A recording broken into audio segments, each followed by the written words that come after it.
महाकुंभ, जो 144 सालों में सिर्फ एक बार होता है, और मुझे इस बार मौका मिल रहा था उसका एक छोटा सा हिस्सा बनने का। मैं भी बिना वक्त गवाए कोलकाता से महाकुंभ एक्सप्रेस में 13 घंटे की जर्नी तय करके पहुंच गया वाराणसी, और वहां से 3 घंटा और बस जर्नी करके मैं पहुंच गया जूसी। वहां से हजारों और शरणार्थियों के साथ मैं भी पैदल निकल पड़ा संगम घाट की ओर। चलते चलते रास्ते में मुझे शिव जी की डमरू और अशोक स्तंभ की तरह कई और स्टैचूज देखने को मिले, जो यहाँ की कारीगरों की कलाकारी बखूबी दर्शा रहा था।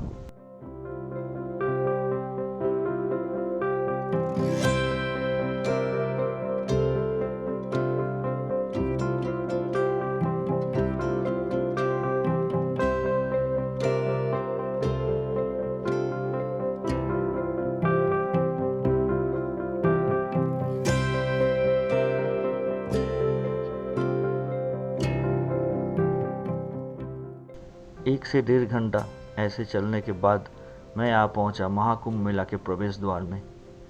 वहां पहुंचते ही मैं दंग रह गया। जो मैं सोचा था असल में उससे कई गुना बड़ी थी ये मेला, और भीड़ शायद से दुगनी से भी ज़्यादा थी।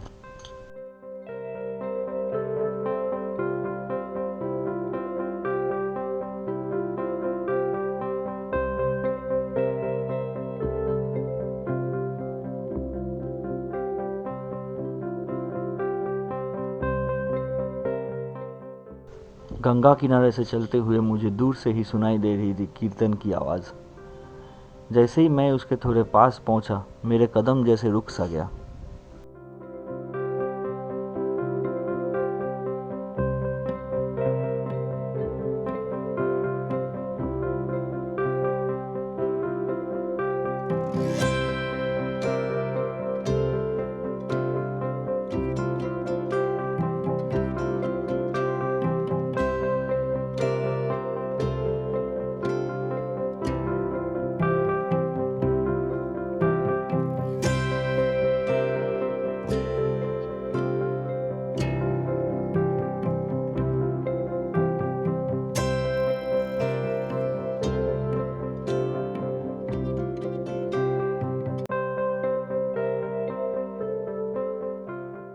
सुबह से चलने के कारण भूख तो काफ़ी लगी थी। ऐसे में मुझे यहाँ लंगर चलते हुए दिखा, और उसी के साथ दिखा एक फूड कोर्ट जहाँ कई तरह के खाने मिल रहे थे। मैं वहाँ से खाना खा के निकल पड़ा हनुमान मंदिर के लिए।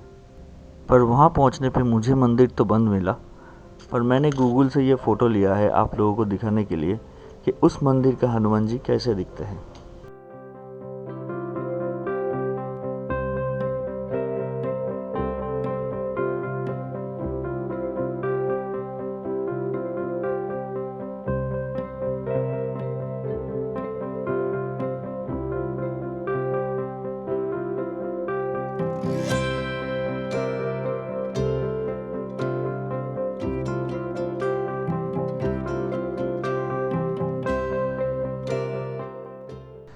धीरे धीरे शाम ढलने लगी थी और उस पार की लाइटें जलने लगी थी, जिसकी रोशनी गंगा की पानी में गिर के एक अद्भुत नज़ारा बना रहा था।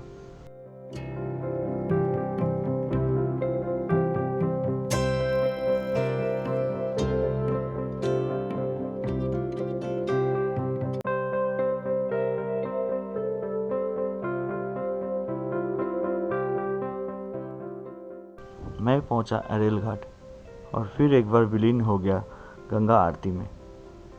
गंगा किनारे आरती की ध्वनि और लोगों की भक्ति भरी प्रार्थना, सब कुछ एक अलग ही अनुभव था।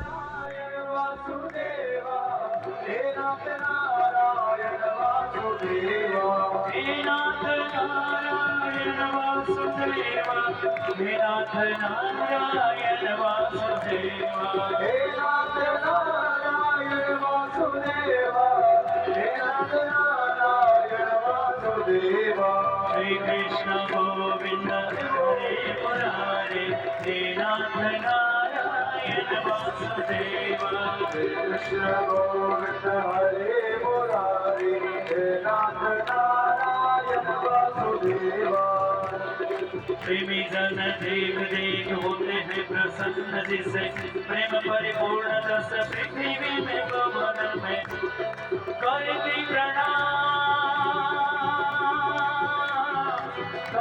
प्रणाम मानो वसुधा को स्तुति हुई चित्त कैसे भस जाता कुंडली केवल में चित्त कैसे भस जाता कुंडली। काफ़ी देर तक आरती देखने के बाद मैं वापस आ पहुंचा संगम घाट की संगम द्वार पे, जहां कल सुबह मौनी अमावस्या के वक्त नागा साधु और अन्य महर्षिगण शाही स्नान करने वाले हैं।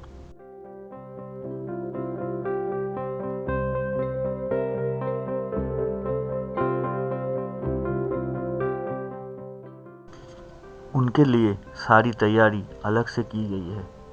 उनके आने जाने का मार्ग अलग रखा गया है और उसकी भी साफ सफाई और सुरक्षा की पूरी बंदोबस्त किया गया है।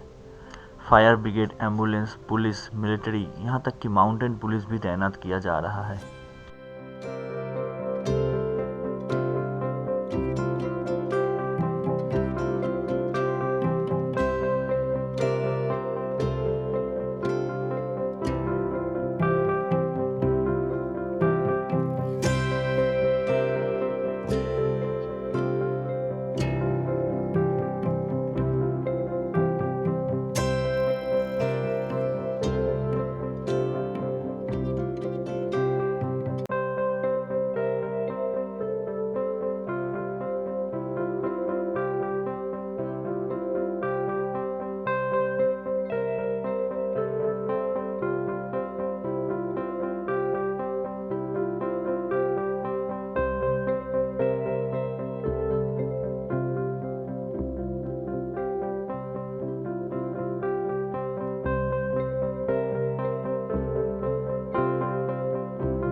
जैसे जैसे रात बढ़ता गया, सुरक्षा कर्मियों की संख्या भी बढ़ती गई और उससे कई ज़्यादा बढ़ने लगी लोगों की भीड़। लाखों की संख्या में लोग आने लगे शाही स्नान करने के लिए।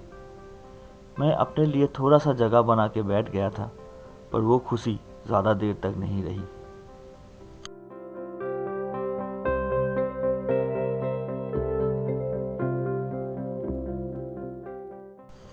लोगों की संख्या इतनी ज़्यादा बढ़ गई थी कि भीड़ को काबू करना मुश्किल ही नहीं, नामुमकिन सा हो रहा था। लोग बैरिकेड तोड़ के अंदर घुसने लगे।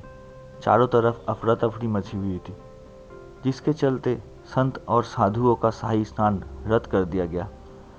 माउंटेन पुलिस भी बाहर आके हालात को कंट्रोल करने की पूरी कोशिश कर रही थी, पर इतनी बड़ी भीड़ को काबू करना कोई आसान काम तो था नहीं।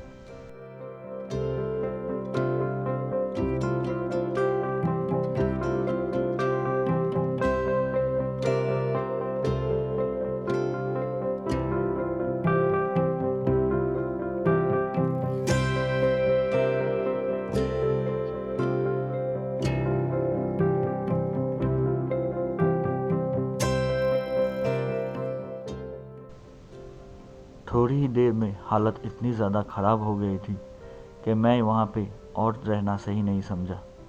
जैसे तैसे उस जगह से मैं बाहर निकल आया।